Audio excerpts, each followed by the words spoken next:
I feel really confident in myself that I'm an established independent wrestler now? Like, did that come about like sudden, or was it over a period of time or a certain match that you had? Like, when did that moment come? Like, in those earlier years? I say it took me a long time to get to that point. I don't know if I even really feel like that now, to be honest. Like I feel close. Yeah. I feel closer to that now than I ever have. Mm-hmm.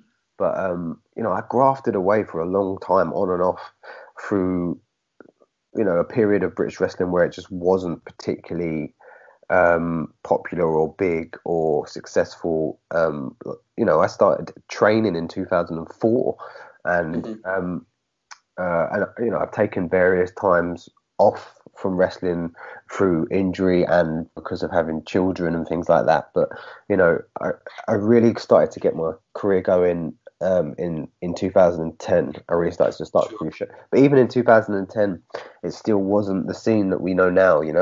And I had my first child in 2011. So in 2012, I took some time away again, and then I came back, and then I wrestled in 2013 and 14, and then and even then it was getting bigger and progress was bigger, and the scene was growing, but it still hadn't quite exploded yet. And then I took another little break there, and just as I took that break, the scene exploded huge, like big time. And I was like, oh, maybe that was maybe that was the wrong time to do that. And but when I came back this time round in 2017, I really threw everything into it. I think it's the first time in my life that I've been able to just give it 100% for various different reasons. I've had children that I've had to look after, and I've had some family stuff and personal stuff that's got in the way, and I've had a couple of bad injuries and stuff, but now I'm finally able to just give it 100%. And I'd say over the last year or maybe 6 months, I've really started to feel like, okay, now I'm finally starting to feel like I wouldn't say I'm an established indie wrestler in this country, but I'm certainly, at least people know who I am. Do you know what I mean? I'm at a position now where I'm like, okay, cool, people know who I am. Places are coming to me now to ask me to work for them, which is a great position to be in, as opposed to having to constantly chase all the time. And I feel confident in my ability in the ring now as well. And I feel like when I go out, it's like I'm not overconfident, but I feel like I know I can go out there and I can deliver, and I know who I am. Sure. Most importantly, I know who I am as a wrestler, I know who I am as a character, and I know what works for me. So I'd probably say only in the last 6 to 12 months have I really felt like that. So yeah, I mean, what about like in terms of let's go from another like angle, like promotions? Is there like any promotions that stand out as like favourites? Again, I'm putting you on the spot here, and I don't need to get a load of texts after. You didn't say me. No. Is there anybody that stands out like as good experiences that you've had in the past, or maybe current, that you kind of enjoyed going to, maybe because like there's a little bit more freedom, or like what? I mean, that's a good question to start with. First and foremost, is like what for you as somebody who's been on the circuit for a long time, what in your eyes is a good promoter? Like what are some of the good qualities that you like? Well, you want someone who is honest and truthful, and you can trust. I think trust is one of the biggest things. I think that goes for wrestlers and promoters. Yeah. I think it's very hard to trust people in this business, just because. And I don't mean this as negatively as it's going to sound, but everyone's kind of out for themselves a little bit, As a wrestler, you want to climb up the ladder, and as a promoter, you want your promotion noticed. So you're kind of always going to do what's in your best interest over anyone else's. So, to that degree, it's kind of hard to trust people. But, when you can find a promoter that you really trust, and you can give your honest opinion to, and if they throw something at you, you can be honest enough to say, I don't know if that's quite right, or I think we could go this way instead. That's the key. And there's a few promotions over the last years that I've really enjoyed working for that reason. And so UBW is one, Ultimate British Wrestling, which is run by Paul Ash, and he's just a great guy. He's a guy that I looked up to growing up because he worked for the FWA. He was in the tag team New Breed, and he's a guy that you can trust and you can be open with and honest with, and he gets the wrestling business, and it's a family orientated promotion. It's not like your big progresses or anything like that, but I tell you what, they do good numbers. The last show I did for them before all of this craziness kicked off, they did about 300 people, which is you can't turn your nose up at that. That's a great draw in anyone's book, and so I love working for them. They've got some great homegrown talent.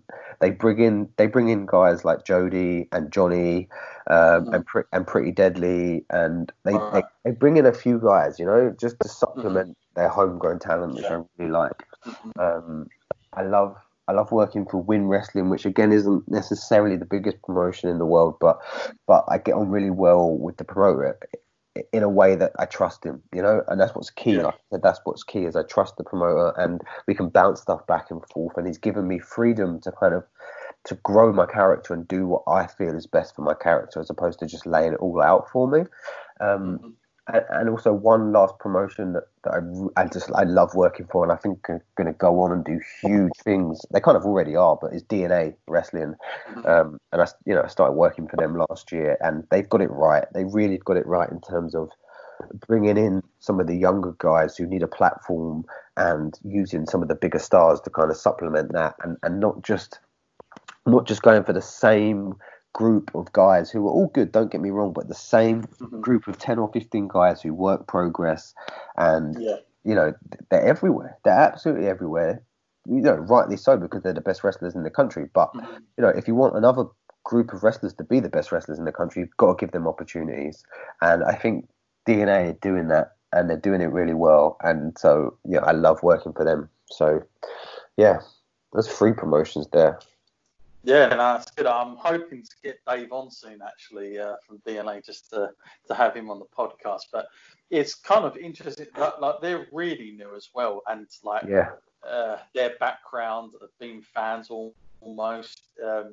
It's quite something there. But I think what makes a good promotion for me, like when I go around to a lot of these shows, I look for just like identity, as somebody got their own thing rather than it all just being like sort of clustered in under one umbrella. Like I always look for identity, and it doesn't matter how big or small you are, but if you've got something about you or some sort of vision there, then I think you're going to at least go in a certain direction that's going to be unique. And a unique experience for fans to go along and watch it. That's the key, man. That's the key. I say this to people all the time. It's not always about necessarily trying to aim it at all the wrestling fans, because they've got so many promotions to go to. What you want to do is you want to build up a loyal fan base of your own, and some of those might not be wrestling fans, some of those might just be people who have come initially for a day out, they've brought their family, or if it's an over 18 show, they've come out to see what's this wrestling about, what's this show about, and you want people to be loyal to your brand, to your fan base, so that they keep coming time and time and time again, and you're not necessarily having to compete with the other 250 promotions, because they just want to come and see your promotion and they love your promotion. And I think that's something that DNA have done very well, like right from the outset. And that's something that UBW have always done really well as well, is that, they have a really kind of loyal core group of fans that aren't all necessarily massive wrestling fans, but they love their product, Yeah. And obviously you mentioned earlier that you were about to do your own show. How long have you been doing that for, and also how's it been on the other side of things, like being a promoter and putting things together? Because any promoter I speak to, there's always the word stressful, and it goes about saying, but obviously being a wrestler as well, there's a lot of guys that do it, don't get me wrong, that I know a handful of people, but obviously you do have to wear this other hat in times, and I suppose it's one of those things where you feel like too much, because then you get criticised for putting yourself over. Is that a difficult thing, juggling act for you, or do you find it absolutely fine? Well, yeah, I think first and foremost that word stressful is that's right at the top of the list of things as running shows, and I think I was a bit naive when it came to doing it. It was it came from the fact that me and my friend Paddy, who is Gene Money, um, we known each other for a few years. We used to tag together, and Right. we were putting a lot of time and effort into another promotion, and helping them out with various things from booking talent to doing graphics to doing video packages to all kinds of stuff. And we thought, you know what, we're putting so much time and effort into that. Why don't we just do it for ourselves somewhere else? Makes sense. Yeah. And so we thought we'd give it a go. And we did the first show. So we ran Pro Wrestling Clash together. That was ours. And and it started off really successfully. We couldn't believe how well the first few shows went. The first 4 shows sold out. People loved it. And we were like, oh, we're onto something here. But I tell you what, when you first start a promotion, you do get that initial buzz. You do get that initial wave of people coming over. But wow, does the stress take over fast. and I tell you what I learned is it's far, far harder to keep a fan base and to grow a fan base than it is to initially just start one. Does that make sense? So, to get in that first 100 or 150 people, I wouldn't say it's easy, but that's the easy part of it. But keeping them coming back month after month and then taking it to the next level after that, that's the hard part, and when it's your own money on the line, it becomes very different. Yeah, it's a different ball game. But in terms of booking myself, and the same went for Paddy as well, is that we said when we started Clash was that we were never going to put ourselves at the forefront of any of the storylines. That wasn't what it was about. It was about trying to. We wanted a promotion because we both worked for promotions that weren't always necessarily the best or treated their wrestlers the best, or even treated their fans the best, to be honest. So we wanted to put the talent first, put the fans first, have a promotion that people enjoyed working for and that fans enjoyed watching the shows. And so that was our goal. And our goal was never to try and get ourselves over. So we always made sure that we weren't in the main events, or we made sure that we weren't challenging for titles, or at least weren't winning titles. If we were in any main events or were challenging for any titles, it was to put someone else over. To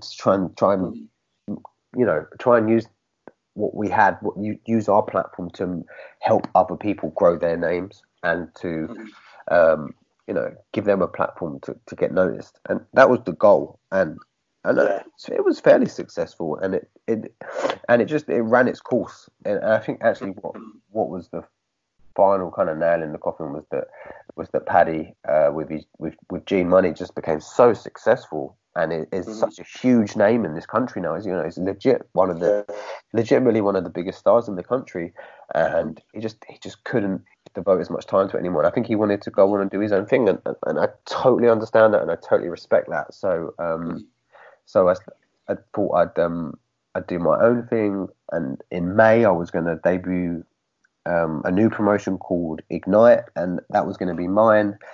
But yeah, sadly, with everything going on and the current situation, it's kind of put the brakes on that a little bit. But doesn't it add to everyone? I certainly had a few little things I was aiming for this year, even with like WrestleLine, and like, oh my god, I'm thinking now most of this will have to probably be next year easily. Yeah. But so many plans out the window. But can't complain too much, because I know a lot of other people would have been affected way worse than just that's this. it. Everyone's in the same boat, which kind of helps a little bit. Exactly. It's frustrating. It's frustrating as hell, but exactly, everyone's in that same boat. So now, I have to ask you, are you somebody like wrestlers I travel with or I meet? They often have like one.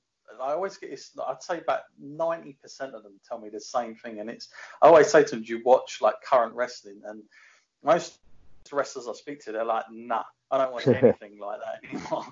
Like now wrestling, I can't. It's not like they're above it, but I think the way they tell me, it's like they would analyze it too much, and they would. It would bother them because they're in the ring. It's harder Where to do you sit back and stand with enjoy that? it. Yeah, I mean, I do still watch current wrestling, but you do watch it